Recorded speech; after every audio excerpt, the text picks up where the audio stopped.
Сайн уу? Монголоор кино подкаст байна. Өнгөрсөн сард нээлттэй сонслох кинонуудыг үзсэн зарим кинотойгоо ярьдаг сар тутмын подкаст байгаа.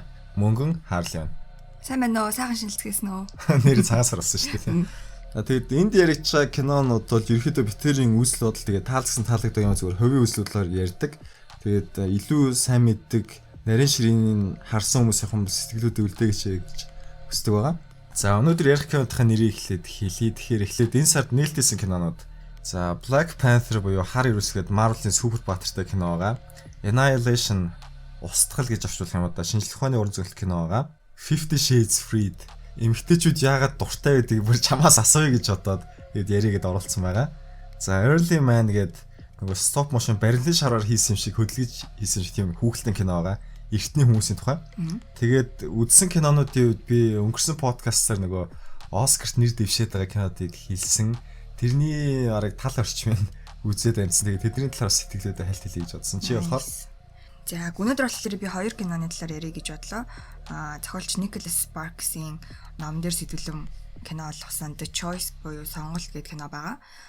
Тэгээд The Best of Me миний орчуулгаар л одоо баг хамаг байдгаараа эсвэл чадах чинэг ирэл гэж орчуулж болохоор ийм хоёулаа романтик кино байна. Тийм хатаан сонсоо кино гэсэн.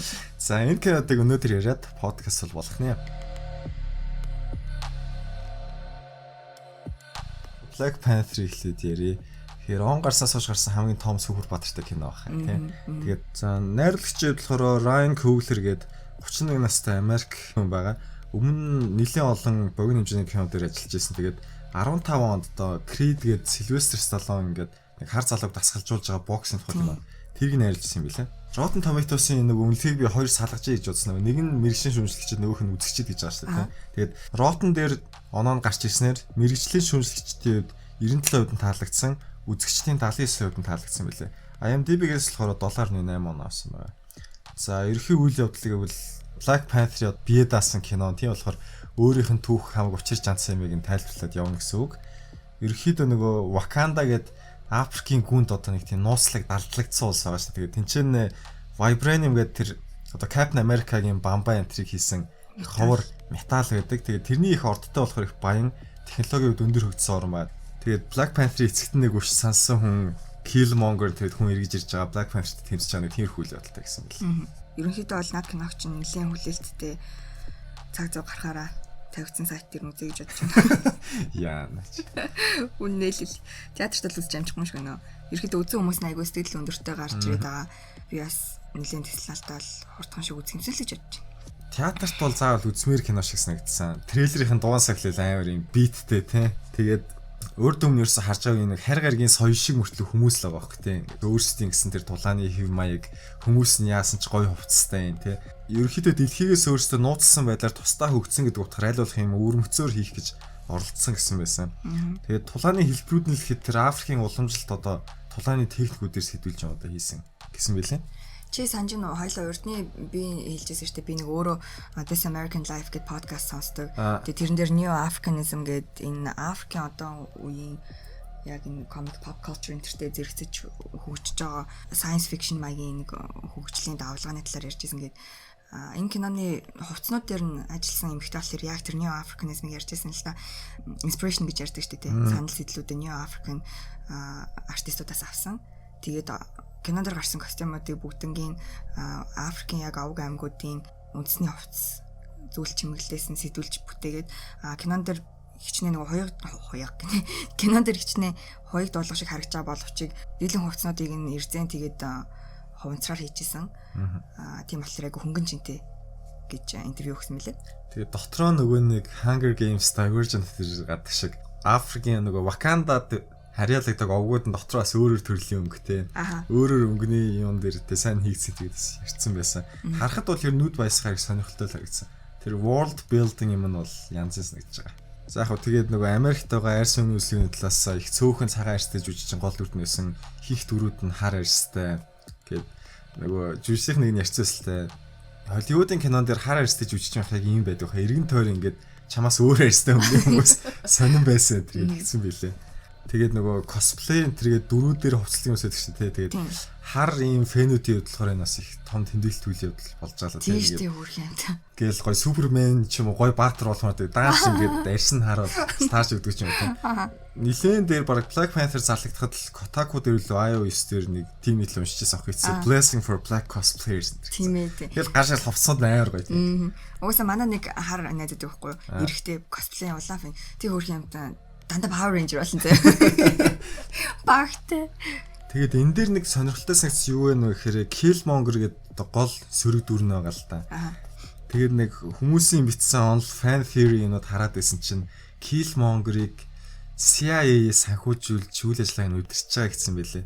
Яагаад тийм бодол үүссэн бэ гэхээр нөгөө одоо бодит ертөнцийн жишээн дээр бол газрын доороо баялаг ихтэй мөртөө хөгжил муутай орнуудыг авсан байл л дээ одоо. Архт орнд үү Сүйл, Африк бараг тэр чигээрээ тэгэл монголч байд юм уу тий. Тэгээд тийм учраас нөгөө Wakanda ч доороо маш их vibraniumтай. Тэр нөөц хөлийг ганцхан тэр орон дийлэнхийн эзэмшиж байгаа учраас тэрийг нөгөө гаргаж авах өөрсдийнхөө хяналтанд байлгахын тулд ингээд өөрийнхөө талд ажиллаж байгаа одоо өөрийн гэсэн хүнийг гаргаж ирэх гээд ингэж байгаа гэсэн юм ярьсан байсан. Тэр нь дажгүй санагсан. Гэхдээ үзэж байгаа тэр нь хэр үнэн зөв байдгийг харна да. Тийм л хэвээр. За дараагийн кино бол Annihilation гэдэг шинжлэх ухааны зөвлөлт кино байна. Найруулагчид болохоор Alex Garland гэдэг 47 настай англи хүн байгаа. Өмнө нь болохоор 15 оны Ex Machina 28 Days Later гэдэг штеп одоо орчин үеийн зомби техникийн баг эхлэж шилж болно доо. Ер нь гүйдэг зомбидыг би баг багтаах тэндээс харж ирсэн баг. Тэрний кино зохиолчор нь ажиллаж исэн. Дараа нөгөө 28 Weeks Later-ийн ерөнхий продюсераар нь ажиллаж исэн. Үргэлжлэн тэнцээ чи Marvel дээр үргэлжлүүлээд ярихад Hawkeye тэнцээ тоглодог штеп. Нэг сайн талын зэрэг тоглодог байхгүй. Тэгээд Sunshine гээд нар унтарч байгаа. Тэгээд тэрийг дэлбэлж асаах гэж явж байгаа сансрын эсгэлтийн тухай нэг тийм баг зэрэг аимшиг талтай кино байдаг. Тэрний кино зохиолчор ажиллаж исэн. Бас 12 оны Dredd тэрний продюсер кино зохиолчор ажиллаж исэн. Judge Dredd үү? Тийм, Judge Dredd.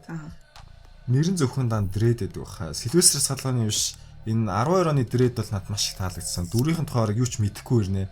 Чи Creed Dredd хоёроо хойлоо. Чи гойгоо өөр. Ягаад Сильвестр Сталлоне гэсэн? Сильвестр Сталлоне чи 90-ад оны хөлбөр дээр тоглож байсан байхгүй. Бас уу? Тийм. Тэгээд яадаг вэ гэхээр Dredd ерөөсө бага авдггүй заяа, дуулга авдггүй. Сильвестр Сталлоне болохоор ингээд нөгөө нүрийг үзүүлж нөгөө мөнгө олох хэрэгтэй шүү дээ хүмүүс. Тэр нь байсыг галлаа шиг байлаа. За, Annihilation-д ямар очиртай вэ гэхээр нөгөө трейлерыг үзсэн хүмүүс бахан эмгтээчүүд энэ сонин хөөсөр өвлөөц юм шиг юм гадрахтай юм руу орж яваад байгаа талаар харсан баг. I swear би тэрийг харчаад Ghostbusters-ийн трейлер юм болов гэж хайлт ботсон гээл утсан. Тийм, Natalie Portman тэр яваадсан. Учир нь юу вэ нөхөрэ тэрний нэг бүс байгаа байхгүй юу? Тэгээд дотор нь ерөөсөө бидний мэддэг тэр амьтад мутацид орж идэг ерөөсөө тэр байгалийн хөлөө зөрчигдөөд байгаа нэг хачин газар байгаа байхгүй юу? Тэгээд тийм газар үүсээд Natalie Portman болохоор гол дүр нь найз залуу болохоор цэрэг. Тэгээд тэнд нь орчоод гараад ирсэн чинь найз нь ухаангүй болцсон. Тэгээд тэрийг судлах хэрэгтэй гэд мань хүн сайн руу явж байгаа юм билээ. Тэгээ очоод янз янзтай учирч байгаа талаар гарч байгаа байсан. Тэгээд тэр орж байгаа хүмүүс нь яг Ghostbusters-тэй харьцуулахад биологч, антропологч тэгээд хэл судлаач нь тэгээд янз янзын мэрэгчлэлтэй хүмүүс тийшээ явж байгаа юм билээ. За шүүмжлэгчдийн хувьд Rotten дээр мэрэгжлийн хүмүүсийн 86% нь таалагдсан. За үзэгчдийн 66% нь таалагдсан гэсэн байлээ. IMDb-гээс 7.9 авсан байна. Тэгээд ер нь бол Annihilation гэдэг ижил нэртэй ном дээр сэтгүүлэг чийгдсэн юм билээ. Тэр зохиол нь болохоор өөрөө 3 боттой. Эхнийх дээр сэтгүүл чийгдсэн гэжсэн. Найруулагч ч гэсэн өөрөө хэлсэн байлээ л дээ. Тэр ноёг уншаад зүүдэлсэн зүүдээр кино хийсэн шиг байдлаар би хийсэн гэсэн байгаа байхгүй юу. Тэгэхээр номноос бас мэддэг хүн байгаа бол өөр болсон юм билээ шүү.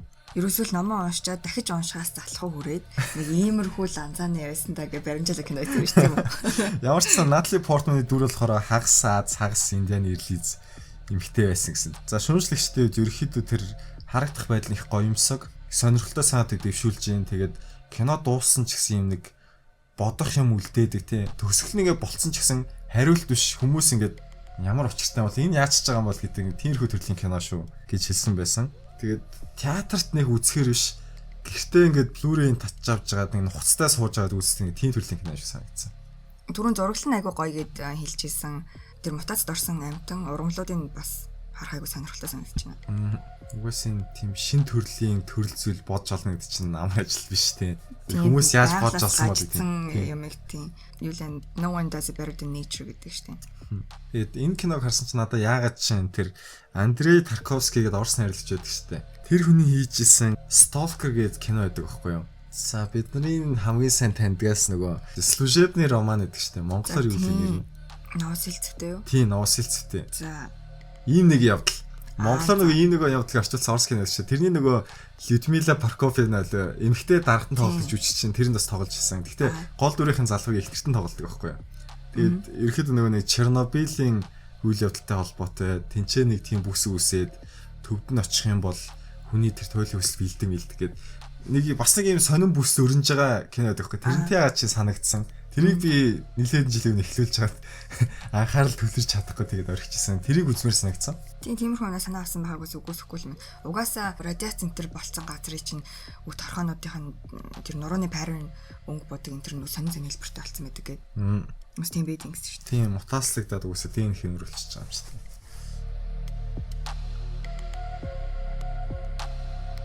За дараагийн кино 50 Shades Freed. За найруулагч нь эхлээд ярьчих. Джеймс Фолли гэдэг 64 настай Америк хүн байгаа. Хийсэн кинодын болохоор 80 90-ад он нэлээд олон кино хийсэн юм байлээ. Ухаад үзсэн чинь яг мэддэг кино, харсан кино бол байхгүйсэн. Энийний өмнөх анги 17 онд гарчсан 50 Shades Dark-ыг бас найруулсан. Яг хөө мэддгээс их юм бол цуслагдсан Hannibal гэдэг тэрний нэг анги найруулсан. Тэгээд House of Cards, Kevin Spacey-ийг тоглож ирсэн. Тэрний 12 анги найруулсан юм байлээ. Шүүмжлэгчдийн хувьд Rotten дээр мэргэжлийн хүмүүсийн 12% нь үзэгчдийн 43% нь таалагдсан байна гэсэн. IMDb-гээс 4.4 он авсан байгаа. 50 Shades-ийн тухайг ихэнх хүн сонссон байх. Зохиолч нь болохоор нөгөө Twilight-ийн кино гэсэн тэрний fan fiction-уудыг уншиж байгаа дараг санаа төрөд бичсэн энэ ч хүмүүс яриад байдаг. Тэгдэг шүү дээ. Яг хөө энэ киноны үйл явдлын болохоор нөгөө өмнөх хоёр анги дээрээ тэр залуу эмэгтэй хоёр яаж явж байгаад одоо л нэг юм гэрлээд за одоо л аз жаргалтай болоо гэсэн чинь нэг тийм гадны хүчин зүйлүүд нөлөөлөд аз жаргалтай садаад ирэх гээд байгаа юм гарч байгаа гэсэн байсан. За хаалгаас таасаа. Яагаад хүмүүс эмэгтэйчүүд тэрдэндээ энэ новыг уншаад юм сонирн болоод киног нь үзээд идэв юм болоо. You guys are so out of touch. Oh my god. Тэр нь эмэгтэйчүүдэд төлөвлөж хэлэхэд. За. Энэ асуудлаа шийдэж өгөөч гэдэг шиг. Чи өмнөх амьд үзчихсэн юм? Үзлгүй л яах вэ? За. Нэгэнтээ ам нэснийх уушиг нэгчи тий. 50 Shades of Grey чинь тийм Twilight-ийн fan fiction-ээс эхэлжсэн гэж ярьдаг. Twilight кино маань өөрөө болохоор яг миний Америкт байсан Washington мужид Forks гэдэг нэг жижиг тосгон ч юм уу хот ч юм уу тийм газар зураг авалт нь хийгдсэн байт юм байлаа. Тэгээд 50 Shades of Grey өөрөө бас Oregon, Washington энэ төр мужуудад хийгдчихсэн. Тийм болохоор бас бүс нутгийн хамааралтай болохоор би тэр киноныг бус киноноос илүү бас шимтэж үзэх нэг шалтгаан болдог. Шимтэж. Миний зүгээр таамаглаж байгаагаар бол миний хайж байгаагаар бол гэхгүй. Дэлгэцэн дээр яг сүүлийн үед ийм амар erotic feature гэх юм уу те ингэж хүний ийм чайгуу хувийн харилцааг нь харуулж байгаа шүү дээ бүр ингэ дэлгэцэн хэмжээнд. Тэгсэн мөртлөө нэг амар цатаггүй аимшиггүйгээр биш чат хатгаараа л нэг кино урлаг сэдвт нь хамаар болохоор хэмжээний мөртлөө одоо бараг л порнографи үзүүлчихэж байгаа кино шүү дээ үндсэндээ плот тийм амар юм гардаг юм. Театр version дээр нь гардгүй гэж магадгүй бус миний үзчихсэн катууд дээр ер нь бол айгу хэцүү гардیں۔ Тэгэхээр магадгүй зүгээр л хүмүүс сахилгуудаа л үзэх сонирхолтой төрт юм болол гэж хэлсэн. Угаасаа 50 Shades of Grey-с 50 Shades-ийн цувралуудаас өөр нэг ингэж after intimate scene-ууд бүр яг чухалчилж гаргадаг кино нэх байдгүй л үү. Дээр үе нэг 90-ад оны кинонууд дээр бас нэлээд амар гаргадаг байсан шүү. Сүүлд нэг хэсэг бол тиймэрхүү юмуд ерөөсөй гарах болсон байсан. Тэгээд эргээд одоо яг энэ 50 Shades буцааж тэр нэг табу байсан топикийг эргэж арай классик маягаар хөндөж байгаа болов гэж би харсан. Классик маягаар. Тийм зохиолч намайг ингэж өөрөөх нь төлөө рут хийж байгааг ойлгодог л бас. За тэгээд номнууд нь болохоор 11 12 онд гарсан юм байлээ. Тэгээд байжгаад хитрхийн амжилттай болоод хүн амьтан үзээд кино тэр хийгдээд байнгут. Зохиолч нь за тэгвэл одоо энэ үйл явдлыг Grey гэдэг нөгөө залуугийн талаас биччихийгээд. Гүг. За тэгвэл яавал энийгээр дахиж мөнгө хийж болох вэ гэж бодоод. Яг зөв. Тэгэж бодоод нөгөө Grey гэдэг тэр залуугийн талаас 15 онд бас 17 онд нөгөө өмнөх номуудын үйл явдлыг нөгөө залуухийн талаас бичсэн байгаа байхгүй юу. Хүмүүс тэрийг уншаад өмнөх номуудтайгаа адилхан болчихжээ л гэж хэлсэн билээ. Тэгж л дараа штэ. What were they expecting?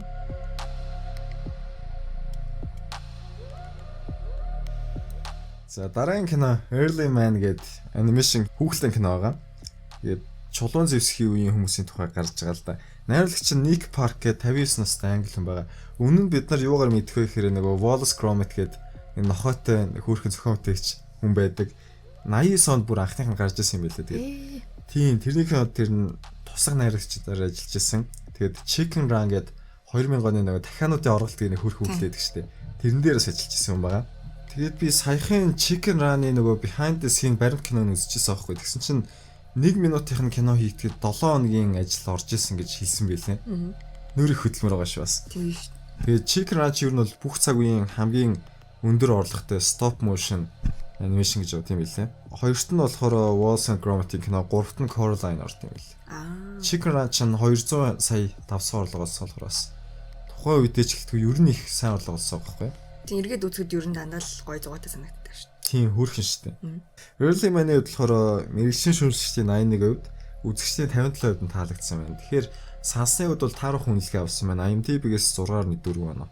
Чулуун зэвсгийн сүүлчид үйл явдалд нь өрнөж байгаа.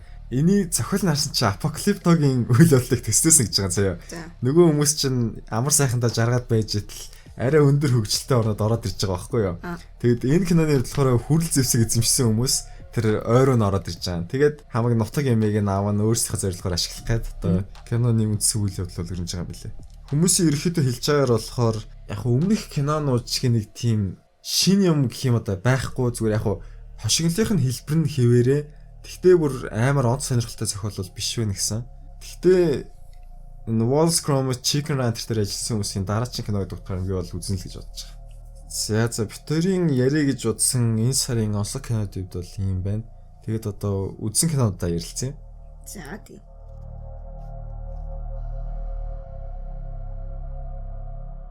За чиний үзсэн кинод би огт үзээгүй учраас нэлээд олон асуулт шүү. Угаасаа ер нь discussion mailer яваасаа гэж би яг хүссэн. За. Дээр ч хоёлаа нөгөө Google-ийн кинонод яриад бас хүмүүс айгу сонирхолтой хүлээж авсан те. Үерээр хүлээж авсан болохоор бас яригч даа. Тэгэхээр сэтгэлдүүдээ үлдээхэр бит хоёрыг хардаг байгаа биз? Тийм байгаа биз? За. Би болохоор өнөөдөр зохиолч найруулагч Nicholas Sparks гэж хүний хийсэн кинонуудын талаар ерөнхийдөө ярих гэж бодлоо. 1965 оны 12 сарын 31-нд шинэ жилээр төрсэн Nebraska одоо болохоор 52 настай Америк хүн байна. За энэ хүний зохиолууд гэх юм бол The Notebook, A Walk to Remember, Dear John, The Longest Ride гэх мэт дэлгэцэн дээр бас л орчин үеийн сонгодог романтик кинонууд болж амилсан сод тойрлууд байгаа. Бодъё л доо тий одоогийн Америк pop соёлын төлөөлөгч тэрэл Kardashian-ийнхаа Donald Trump нэг тийм 5 minute fame буюу нөгөө хэрэглэгчдийг хэсэгхэн зур баярлуулаад сатааруулах тактиктэй. Эцсийн дүнд хүнд яг нөгөө хэрэгцээгүй жинтэй үлдэц ерөөсөө байдгүй нэг тийм соёл болж харагдаад байдаг штеп. Тэгтэл Nicholas Sparks болохоор үнэхээр Америк орныг Америк хүний нүдээр үзүүлж чаддаг юм шиг санагдсан. Би багтаа болохоор юм эсэхгүй Монгол гэр байдаг штеп тэ жижигхэн тоглоом. Монгол гэрийн хаалгаар айгуу шаах туртай хөтсөн байхгүй. Доторх нь олон гой тавилгатай тийм чимхлүүр детальхтэй яг л тийм жинхэнэ гэр шиг байх тусмаа бүр улам сонирхолтой. Тэгээд тэрнтэй яг адилхан энэ хүний зохиолууд нь яг нөгөө энгийн Америк амьдрал ямар өвөрмөц өөрийн хэв маяг үнд зүйлтэйг үзэгчдэд яг бүтэн бишээр нь ч гэсэн одоо бүтэн experience-ээр нь биш ч гэсэн яг л тэр нэг тоглоомын гэрийн хаалгаар шагаасан юм шиг тийм гоё нандин мэдрэмжийг өгч чаддсан болов уу гэж бодсон юм. За.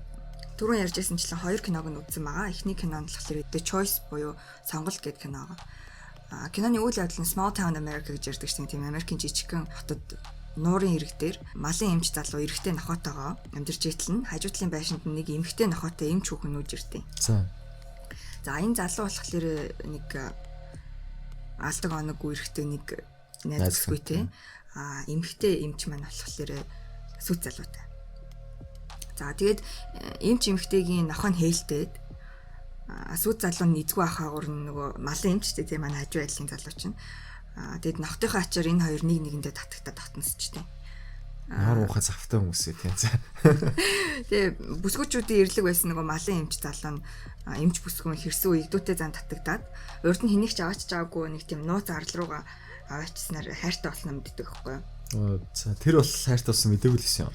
Тийм тэр хооронд чинь тэгэл флирт л явж байгаа юм чинь. Тэгэд гай олж гинт эмч хүүхний залуу нь сүйт залуу нэрээд өөрхийн хоёрын арманчлан тасан зогсоод байхгүй. Нүгэ зөв штэ тэр залуу гэх юм. Тэгээд ямар ч тач нилээн шаналцсны эцэст манай хоёр суугаад охин хүү хоёртой болоод өдөр бүрл нэг тийм кино шиг сайхан аз жаргалтай хитрхи гоё юм шиг өнгөрч исэн чинь эмэгтэй нь Ослд ороод команд орчдөг байхгүй. За. Тэгэд өвхлүүд болчтой. За тэгэл яг энэ мөчил киноны нэр болохтой choice буюу сонголт гэдэг ганц үгээр өгтлөөд ээж л тээ. За. Тэгээд цааш нь яс нэг сонсогчд нь өөрснөө үзгээ. Тэгээд энэ киног огт үзээгүй зөвхөн чамаас сонсож байгаа үнийг тийм жоохон онцгой залуугийн тухай кино юм байна гэж бодогдлоо л да. Тэгээд эмэгтэй нь Ослд орж байгаа нь нөгөө тэр эмэгтэйг араар нь тавиулсны үр дүнд ингээд нөгөө үеийн үр шиг сонсогдож байгаа байхгүй юу. Тэгээд энэ кино юун тийм романтик, юун тийм гоё л тийм алдартай. Яагаад ч үзье гэж бодсон юм. За би наатан чи энийг ярьчаад хариулъя заяа. Дараач үзэн киног ярьчаад.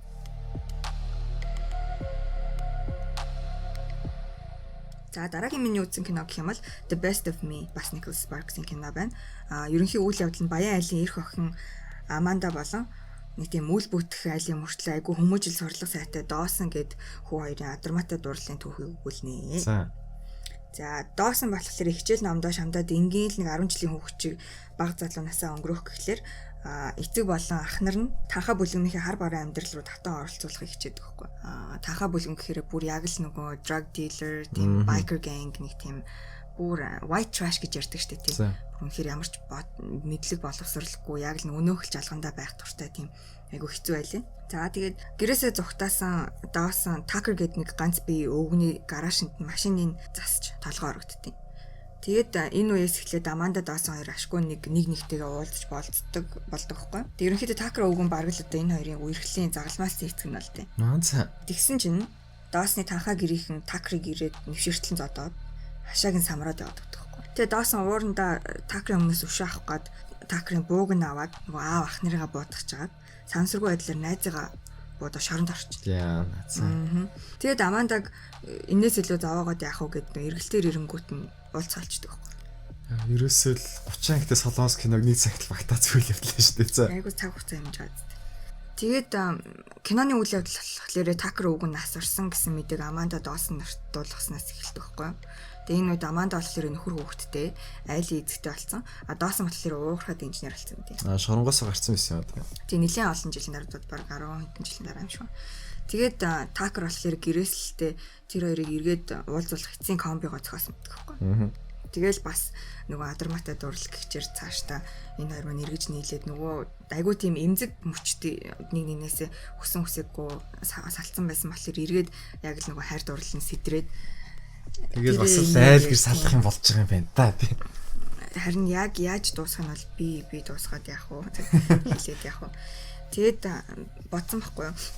Яг Америкт амьдрал ямар байдгийг тэгээд хүмүүс нь ямар байдгийг нэг тийм ахуй амьдралын бодит байдлыг нь яг юм чивтер шиг уус оронд нь байж үзсэн хүмүүс л бас илүү ойлгох юм болов гэж та. Түрүүний ярьснаар одоо магадгүй ч үзээгүй хүмүүс л болохоор Америкийг яг л pop соёлоор нь тийм хүү айгу өнгөцөн хэлбэрийн төсөөлөл авт юм болов гэж бодсон. Яагаад би энэ Nicholas Sparks-ийн киног шимтэж үзээд байгаа юм гэхлээр Америк соёлын гүнд нь юу байдгүй гэхлээр ердөөсөл энэ тохиолч айгуусын харуулдаг эмэгтэй хүн ямар байх хэвтэй юм, эрэгтэй хүн ямар байх хэвтэй юм, relationship ямар байх хэвтэй юм гэдэг одоо зах хязгааруудыг айгуу тодорхой харуулсан юм шиг надад санагдсан. Яг тийм л одоо хүмүүс айгуух ярьдаг штеп. Өө өстө нэрээ солонгос залуучуудыг ингээл охтууд чигтэй 90 мэдтгэе болж нэ тэргээд гэтэл энэ хүн болохоор эрэгтэй хүн эмэгтэй хүний байр суурийг өөрийнхөө нормыг амар эрэг лайт гэж ярих юм аа тэ эрэг хэлбэрээр гаргаж ирж үзүүлсэн санагдیں۔ Одоо жишээлбэл энэ хүний ном зохиолуудыг гардаг эмэгтэйчүүд бүгдээрээ айгуу ухаалаг.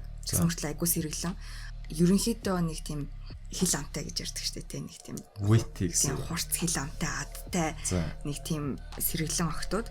Тэгээд залуучууд нь болохоор мэдээж хэрэг нэг тийм тэнийг дүнбэс юмнууд байхгүй. Бас боловсралтай айгууд монголчуудын хэл дээр тэнгэр шиг тийм уужим дүлгөөн зантай залуучууд байдаг. Тэгээд яг хоёр хүний хосын харилцаа гэхлээрээ хин хинээс ингээд буулт шаардлагатай хин хэнийг харилцан ойлгож заашгүй үнэхээр ингээд эмэгтэй нэрхтэйгээ санаж байгаа тохиолдолд за би эмэгтэй нэмээ чинь энэ рүү төрүүлж бичихгүй дээ гээл нэг гүрэлзээ цуугаад байхгүй үнэхээр санаж байгаа бол яваад гүүгээд очдөг те хэрвээ чи ямар нэг юм хүсэж байгаа бол тэрнийхээ төлөө тэмцэх хэрэгтэй гэсэн бас нэг тийм моральны сургамжуудыг өгүүлээд байт юм л уу гэж санагдтiin. Тэгээ өшөө дээрээс нь намайг Америкт авт манах нийгмийн хичээл дээр нэг term үзчихсэн байхгүй юу хэллэг тэр нь meritocracy гэдэг үг үү. За тийм Чингис хааны ч барууныхын тэгж тайлбарладаг шүү тийм. Meritocratic society яадаг вэ гэхээр нөгөө хэн хэний хамаатан бэ гэдгээр биш. Яг хийж чадж байгаа хөдөлмөрлж чадж байгаа үнэнд дэвшээд явдаг. Тийм. Тийм яг Америк орны хөгжил цэцэглэлд хүрсэн нэг онлуудын нэг нь болохоор Америк бол дайнд ерөөсөө гартан оролцоогүй. Цаанаас нь нөгөө географийн азар гэх юм. Азар штэ. Ерөнхийдөө дайнд оролцоогүй болохоор л бус хүмүүс хөрх юмтай хамаг ресурс баялгаа ашиглаад буу зэвсэг хийгээл зовоол зүтрээд ядуураад тахт Америкчууд нөө дайнд ороогүй чинь бүх юм цэцэглээд байсан. Тэрнийхээ хажуугаар хүмүүс бүтээн байгуулалтын хажуугаар ард иргэдийг айгу худалдан авах чадвартай болгож ард иргэд биш худалдан авахчд болгож төлөвшүүлсэн байдаг байхгүй юу? Тэгээд яг одоо нэг meritocracy гэдэг term чи одоо энэ Америкт амар хэрэгтэй байхгүй юу? Хэрвээ чи сайн ажиллаад уртгаа сайн их юм бол өндөр цалин хийснээрээ чи үндснийхээ үйлдвэрлэлийг дэмжиж эх орондоо хувь нэмэр оруулж байна гэд. Яг нэг тийм inherent буюу бүр юм гүнзгий Америк гэсэн сэтгхүүг яг харуулдаг байхгүй юу? Энэ кинон дээр яг цэвэр Америк хүн гэж ямар хүн байдیں۔ Америк сэтгэлгээ гэж ямар хүн байдیں۔ Америк гэр бүл, Америк эхнэр, Америк нөхөр гэж ямар байх ёстой гэдгийг амар харуулж хүнсний үзэсгэлэн нормыг үзсэн байж шүү дээ. Тийм, цаагаараа ийм нуугдсан санаанд айгуух яваад байгаа байхгүй. Тэгэхээр надад энэ айгуух таалагдсан. Зөвхөн pop culture бид нэр Америк орныг төрслөх бас хэрэггүй. Яагаад гэвэл хичнээн цагаачтай орн ч гэсэн цаана хүмүүсийн нөрөх хөдөлмөр, хичээл зүтгэл, соёл бас явж идэв шүү гэдгийг харуулжээ. Жохон тийм үзэл суртал талын кинонууд юм биш үү тэгэхээр тийм одоо ийм байх ёстой гэх тийм. Ер нь бол тийм. Тэгээд тэр чинь гэхдээ нэг талаас нөгөө Америк мөрөөдлөж тайлбараад тэр чинь одоо байхаа болчихжээ гэдэг байгаа шүү дээ тийм. Нөгөө өмнөх юмаа сайн хийгээд тахад болно гэж кинон үзүүлээд байдаг. Тийм байж болохгүй болоод байгаа болохоор хүмүүс чинь Трампыг сонгож гаргаж ирээд байна гэдэг байна. За тийм ч. Error гэдэг шиг. Надад болохоор чиний харс шиг санаа энэ ялангуяа нөгөө энэ Оскарт ивсэн кинодос нөгөө Three Billboards Outside Missouri тэгээд Lady Bird тийм кино үзэхээр надад тэрсэн илүү сайн тусагддаг байхгүй юу. Нөгөө тэр нийгэмд байгаа бодит хүмүүсийн үед асуудлуудыг тэгээд тэрэндээ шийдэл олох гэж хичээж тэмцэж байгааг нь үзүүлэх таалагддаг. Чамд болохоор арай бас энэ нэг романтик байдлаар үзүүлэхээр таалагдсан шүү. Тэр нь л тийм шүү дээ. Гой хөнгөн стресс багтаал хамаалт гэл айгуу дуртай үзсэн шүү. Өөр юм нэмэр. Өөрч энэ дээр нэг онцгийн нэмээд хам байхгүй. Тэгээд Nicholas Sparks яг тийм Америк санаанд хүнддэг нь харагддаг байхгүй. Кинон дээр нь дор хаяж нэг сүм юм уу тийм нэг номлогч ч юм уу ямар нэгэн байдлаар Христийн шашинтай холбоотой сценүүд гардаг. Тэгэл тэр Small Town America гэл Midwest энтрийн сценүүд агих гардаг тийм. Айл фарм дээр айгу 50 амгалан хизээч нэг тийм завгүй том хотуудын буцалсан амьдрал гарч харагддаг. Мөрөөдлийн амьдралын үзүүлэлт юм шүү дээ. Тэгээ ер нь би бодсон юм а зүгээр хоорондоо баг холбоо хамаарлахгүй кинод түүж ярьж ирснаас нэг юм theme-тэй юм. Тийм нэг зохиолч юм уу эсвэл нэг жанрын нэг хоёр кино үзэнгүүтээ тэднийхээ хоорондын холбоо хамаарлал нийтлэг зүйлс эсвэл контрастын ч ярьд юм уу тэгвэл арай оновчтой юм болоо гэж бодох юм. Тийм угаасаа ямар нэг хатуу тогтсон шийдсэн байх ч хуулаа тэгээд хүсснээр тийм сонсож байгаа хүмүүс үзэж байгаа гэсэн комментэр үлдээх хэрэгтэй л байхгүй тэгээд ингэж бодож ийм байв сонирхолтой шүү гэд битээр хараад ярилцаа тий. Болох юм шиг санагдвал хийгээ тэгээ подкаст улам гоёлол явж байгаа байх. I agree.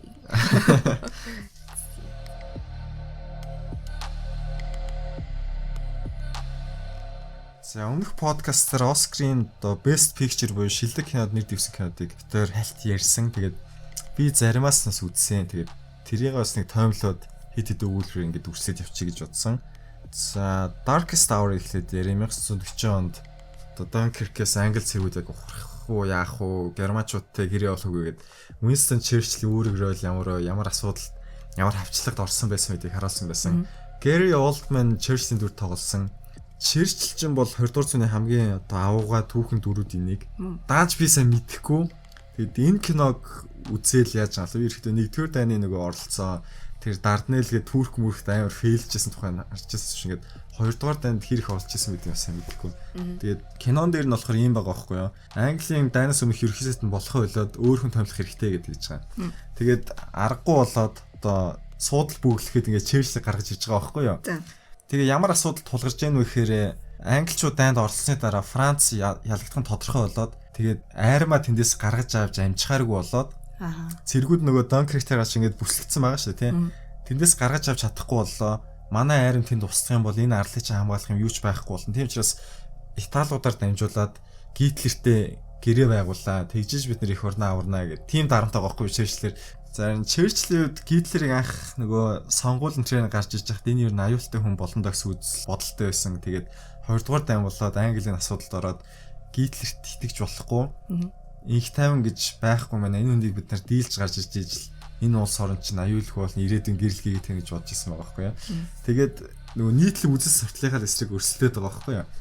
Тэгээд тэр тэмцлийг бол харуулсан, улс төрийн тэмцлийг бол харуулсан гэсэн үг. Түүхэндээ болохоор Черчиллийн эхнэр их хүчтэй эмэгтэй хүн байсан юм байлээ. Черчил их зөрөөд ядж яхад их уран цэцэн хүүхдээ болохоор бараг яриад маргаад давж гарна гэж байхгүй. Тийм болохоор нөгөө эхнэрээр нь дамжуулж ингээд үнэхээр болохгүй юм хэлээд эхнэр нь бодж үзээд за зөвөө гэж бодох нь Черчилтэй. Тийм байсан чи харамсалтай нь кинон дээр эхнэрийнх нь өөрөөрөө бас тийм ч хангалттай биш юм шиг санагдсан. Тэгээд нэмэлт дөрүүд нь тэрнийх их орж ирээгүй. Черчиллийг л ерөөд дагаж явсараад таарсан. Гэхдээ нөгөө талаас нь Английн парламентын тэр дийлэнх хүмүүсийн үйл бодлын эсэргүүцэд хэцүү юм л да. Яг гэхээр дэлхийн 1-р дайнаас ер нь Европын улсууд нэлээд хаширсан. Ямар сайндаа нөгөө Франц, Англи хоёр ч Польштой холбоотой байсан. Тэгээд Оросууд, Германчууд хоёр Польшиг хоёр байгаад илсээд авахад яаж чадаагүй байхгүй юу? Тусалж чадаагүй. Дэлхийн 1-р дайн шиг аюултай юм болно. Бид нар нэг үеийнхаа залуучуудыг тэнцээ одоо cannon fodder болгож ийж өгөх болно. Аль болох бид нар дайн ихгүй байх гэсэн үсэл тэгвэр тэрэн шиг хаширцсан учраас дахиж дайн хиймэргүй ямар ч үн цэнээр аваагүй инх тайван гэж бодож байсан байхгүй. Тэгээд зайлшгүй хийх ёстой дайн байсан болоод одоо үнэхээр тэр хэцүү цаг үед үнэхээр авгаа хүн төрж гарч ирэл тэгсэн байна. Тэгэл тэр хурц зөрчлийг тэр нүсгэлээд байгаа. Зөв угаасаа тэгээд ямар ч нөхцөл байдалд өөрөө ганцхан өөрийнхөө үзэл бодол дээр зогсоод бос бүх хүмүүс чиний эсрэг хараа ямар л хэцүү байдаг үлээ. Тэрийг улс төрийн тавцан дээр авчираа тавихад бүр л их адармаатай үйл явдлууд өрнөдөг л гоо. Тийм. Ялангуяа нөгөө түүх илүү их мэддэг бол би ч баг мэдэхгүй л тэгэхэд л хэцүү нөхцөлөд эдний ялж байгаа. Түүх бүр их мэддэг хүмүүс бол арай илүү бодиттой үнэлэмж өгөх баг. Those were the dark days гэлээ.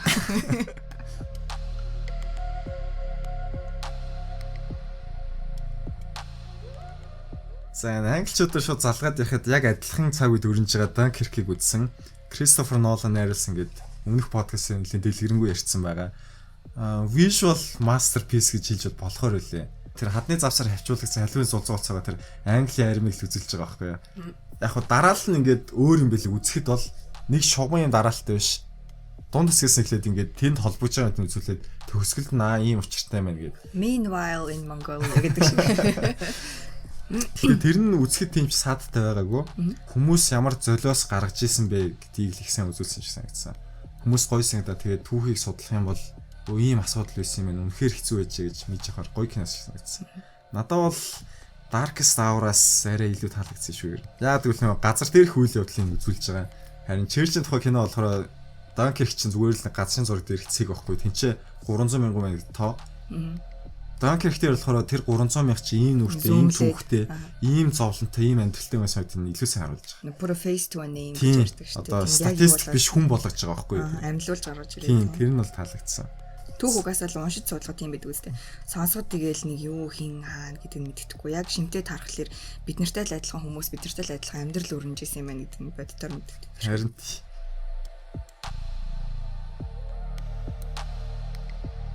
тэгээд Lady Bird-ийг үзсэн. Энэ кинонд анзаарсан нэг юм юу байсан бэ гэхээр одоо One Thing Stood Out for Me те. Киноных нь хэмнэл байсан. Ерөөс нь хитрхи удаан үргэлжлээд өө ямар ядаргаатай юм бэ. Болоосоо гэхээр тийм хэсэг ерөөсөө байгаагүй. Урдаа ингээд flow нь их гоё байсан аахгүй юу.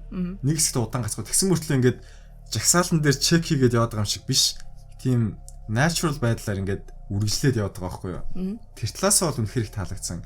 үйл явдал нь яг тэ нөгөө 10 жилээ төгсгөөд гадагшаа сурахаар явж байгаа хүмүүс ер нь яаш өгж байгаа ч гэсэн хүмүүс мэдэн шүү дээ одоо ямар мэрэгчлээ болох яах вэ би хаан сургууль явах вэ тийм яг л тийм юмны дундуур явж байгаа 10 жилийн охины тухай тийм тэгэл үрхэл нөхөрл анх удаа хүнтэй дотны харилцаанд орох амьдрах гэж л яаж байгаа тийм миг үзүүлсэн байсан.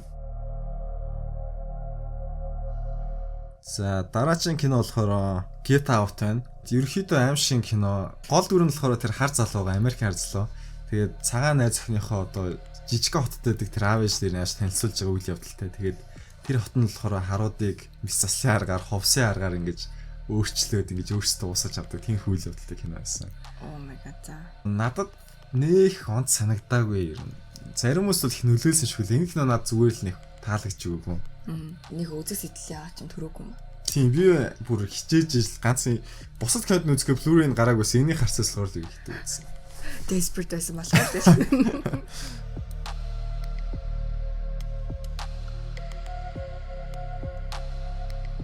За хариу одоо надад хамгийн их таалагдсан кино болохоор Three Billboards Outside Missouri байсан. Гол дүрийнх нь эмэгтэй охин нь хүчирхийлэгдээд тэгээд шатааж хайсан байдалтай олдсон байгаа байхгүй юу. Тэгээд тэрнээс хэсэг хугацаанд үйл явдлын өрнөд нөгөө хэргийн шийдвэрлэгддэггүй юм нь олддоггүй. Яаж тэмцэхүү болж байгаа. Бас жижиг хот Америк хаягдцаа одоо бурхан мартагдсан гэдэг шиг л ирээсэн. Тэгээд гисэн чи тэр хот руу н ордог хүн явахаа байцсан зам дээр нь ийм нэг 3 реклам самбар байдаг байхгүй юу.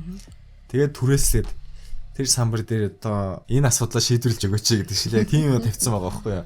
Тэгээд тэр нь бөө сенсаслоо телевизээ хараад нөгөө шериф хотын цагдаагийн дарга энэ анхааралтай аваад бөө юм болж байгаа. Охин хэдтэй байсан. Охин нь бас high school. Охиныгын тухай ганцхан хэсэг гардаг байхгүй юу. Алга болохоос өмнөхийг бодож байгаа. Тэгсэн чинь ээжээс нөгөө машин нэхэд би машин аваа явчих гээд бас болохоор нөхцөл бол хэрэлдээд тэгээд I hope I get raped гэж аахгүй охин явахтаа. Тэгсэн чинь ээж нь хойсноо чарч I hope you do. Хамгийн сүүлд ярьсээр тэр байгаа байхгүй охин алга болохоос өмнө. Тэгэхээр нөгөө амны бэлгээс аштын бэлдэг гэдэг шиг юм болоод тэр нь одоо ээжийн дотрын зүгээр уурч хийж байгаа байхгүй юу. Машинаа л өгөө явуулцдаг гэж бодохоор охин ядж байхад яг нэг тийм үе дээр байдаг шүү дээ тийм ингээл хөгжим тоглолт гэх юм уу тийм амар стайлтай байна санагддаг. Тийм үе дээрээ. Тийм болохоор ингээд тэр хоёр эмэгтэйгийн одоо багтах зайг болж шүү дээ тэгээд хэлсэн байна. Киноны хувьд болохоор гол дүрийн эмэгтэй бол ерөөсөө амар strength of personality гэх юм уу? A strong independent black woman. Тийм gravitas-тай эмэгтэй шиг санагдсан ах ингээд хийж байгаа. Charismatic биш ээ. Тэр эмэгтэй charismatic биш. Бид нар годомжиндаа уулзсан бол нэг таалагдахгүй байх заяа. Гэт тэр эмэгтэй гадуур явж юм игээд тэр нь орчин тойронд нь нөлөөлөд тийм хэмжээний дүр байсан аахгүй юу. Би тэгнэ гэж шийдээ тэрийг хайдаг. Тэгээд жижиг хотын тухай учраас нөгөө айрс өнгөний үзэл homophobe энтергээд юмудыг харуулсан дөрүүд байсан. Тэгээд хамгийн их таалагдсан дүр нь надад юу байсан? Sheriff-ийн туслах нь. Ерөөсөө нэг asshole cop байгаа байхгүй юу. Хүмүүс police brutality гээд бид нар мэдээгээр нөгөө цагдаар хүн буудж гэж харахаар тийм цагдааг хардаг. Тийм цагдааг байхгүй юу. Тэгээд тэр залууд нэг захиа ирдэг байхгүй юу. Чи уулна гайгүй хүн. Чи одоо энэ бүрэн потенциалтай хүрээд сайн байханд зүгээр л чамд хайр хэрэгтэй. Тэгхийн бол чи сайн цагтаа болчиход би чам сайн цагтаа болно гэж мэдэж гин гэдэг. Тэгээд тэр цагтаа өөрчлөлтгүй яхаа гэдээ бас нэг юм дундуур ингээ гарах болдог байхгүй. Харах юм бол зүгээр л нэг simple minded нөхөр байгаа байхгүй ингээд таалагдахгүй хүмүүс очиод ингээд зодоод авдаг. Цагтаа учраас нэг хүмүүс нэг яаж чаддгүй. Тэр дүрийн хувирах үйл явц бол энэ киноны үнэхээр тодорхой гоё эсүүд энийг байсан. Энэ киноны үзүүлэх гэсэн мессеж нь юу байсан бэ гэхээр ингээд яг хөө бид нарт ямар нэг шудраг бус зүйл тохиолж болно. Тэгээд ийм үг байдаг чинь нөгөө чи ингээд бүх зүйлийг хамгийн санаар хамгийн төгс хийсэн ч гэсэн зүгээр л болохгүй юм гэж байдаг гэдэг шиг. Тийм тэрний их хой таалагдсан. Shit happens. Тийм.